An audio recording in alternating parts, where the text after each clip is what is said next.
Sophia had never known lack. Not as a child. Not as a teenager. And certainly not now at 26. Her parents paid for university. A job landed in her lap 3 weeks after graduation.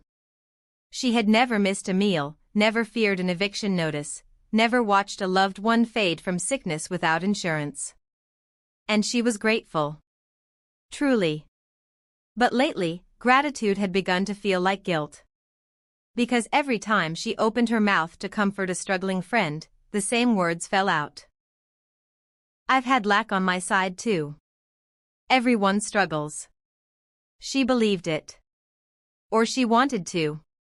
But deep down, in the quiet she avoided, a whisper grew louder. What if you've never struggled because someone has been struggling for you? Maya had been Sophia's friend since the 4th grade. But their lives had taken different roads. Maya's father left when she was 12. Her mother worked 2 jobs. And now, Maya had been laid off again, 3 weeks ago. Sitting across from her in the coffee shop, Sophia watched Maya's hands tremble around her cup. I don't know how to tell my mother, Maya said. She's already working 2 jobs because of me. Sophia's stomach tightened. She wanted to help. But she also wanted to be seen as someone who understood. So she said, I get it, Maya. Last year I had a project fail, and I almost lost my bonus. Lack has been on my side too. Maya looked at her. Not with anger. With something worse. Disappointment. Sophia, Maya said quietly, you didn't almost lose a bonus. I almost lost my apartment. The silence that followed was heavy as soaked wool. Sophia opened her mouth. Nothing came out. For the first time, she saw the difference between inconvenience and survival. And she was ashamed. That night, Sophia could not sleep. She sat on the edge of her bed at 2 in the morning, scrolling through old photos. Her 16th birthday party. Her college graduation. Her first car. Then Maya's photos. Maya at a food bank. Maya sleeping on a cousin's couch.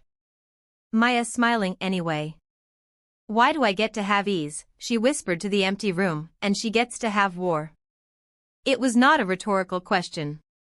And then, not in a voice, but in a knowing, came the answer. You don't have lack on your side, Sophia.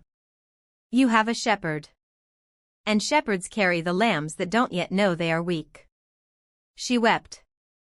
Not from sadness. From recognition.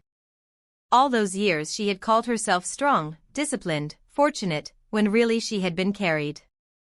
She had told her peers that lack had been on her side, as if hardship were a badge of honor. But lack had never been on her side. Lack had never been on anyone's side. Lack was simply the absence of good. And she had never known the absence of good, because someone had been filling her life with good before she even knew to ask for it. The next morning, Sophia found herself walking to Elder Ruth's house. Elder Ruth was a neighbor who had buried a husband, raised 3 children alone, and still managed to smile like someone who knew a secret. Sophia sat down on the porch and said, I've been lying to everyone. Including myself. Elder Ruth did not rush to respond. She poured lemonade into 2 glasses. Then she said, Child, the Lord is not surprised by your lying. He's been waiting for your listening. She opened her Bible to Isaiah, chapter 46. Listen to me, she read, her voice steady as stone. You who have been upheld by me from birth, carried from the womb. Even to your old age, I am He. I will carry you. I will sustain you. She closed the Bible and looked at Sophia. You are not lucky, Sophia. Luck is random. You are loved. And love is not random. It is relentless. Sophia wiped her eyes. Then why didn't I see it? Elder Ruth smiled gently. Because you were too busy telling people you had lack on your side. But lack never carries anyone. Only love does. Sophia sat in that truth like a child sitting in rain for the first time, uncomfortable at first, then strangely clean. She realized that for years she had been constructing a story where her success was earned and her struggles were chosen. But the truth was simpler and more terrifying. She had done nothing to deserve any of it. And that was exactly the point. 3 days later, Sophia asked Maya to meet her at the park where they used to play as girls. They walked along the gravel path in silence. Then Sophia stopped. "Maya, I was wrong," she said. There was no defense in her voice, no deflection. "I don't have lack on my side. I never did. I have grace on my side, unearned, unexplainable, unfair grace. And I'm sorry that I made you feel like your suffering was just a lack of effort. It wasn't. And I can't fix it. But I can stop pretending that I earned my peace while you earned your pain." Maya was quiet for a long time. The wind moved through the trees. Then she stepped forward and hugged her. "I just needed you to see me," Maya whispered. "I see you," Sophia said, and she meant it for the first time. They stood there until the sun began to lower behind the trees. And for the first time, Sophia understood, humility is not thinking less of yourself. It is thinking of yourself less. A week later, Maya's brother Daniel invited Sophia over for tea. Daniel had been in recovery for 18 months. He had lost jobs, friendships, and nearly his life to addiction. "Maya told me what you said," Daniel told her, his voice hoarse but steady. "About grace being unfair." He stirred his tea slowly. "I used to be angry that I had to fight so hard while others coasted. But then I realized, the ones who coast don't know how strong God's arms are. I do. Because he had to carry me out of a grave." Sophia looked at his hands, steady now, but scarred. "Don't feel guilty for being carried," Daniel said. "Just don't pretend you're walking on your own." That night, Sophia drove home in silence. No music. No podcasts. Just her and the truth. She was not self-made. She was love-made. The next time someone asked Sophia how she was doing so well, she did not say, "I've had lack on my side." She said this instead. "I have been carried by a love I cannot measure. I didn't earn it. I don't deserve it. And that is the only reason I am still standing." Some people looked confused.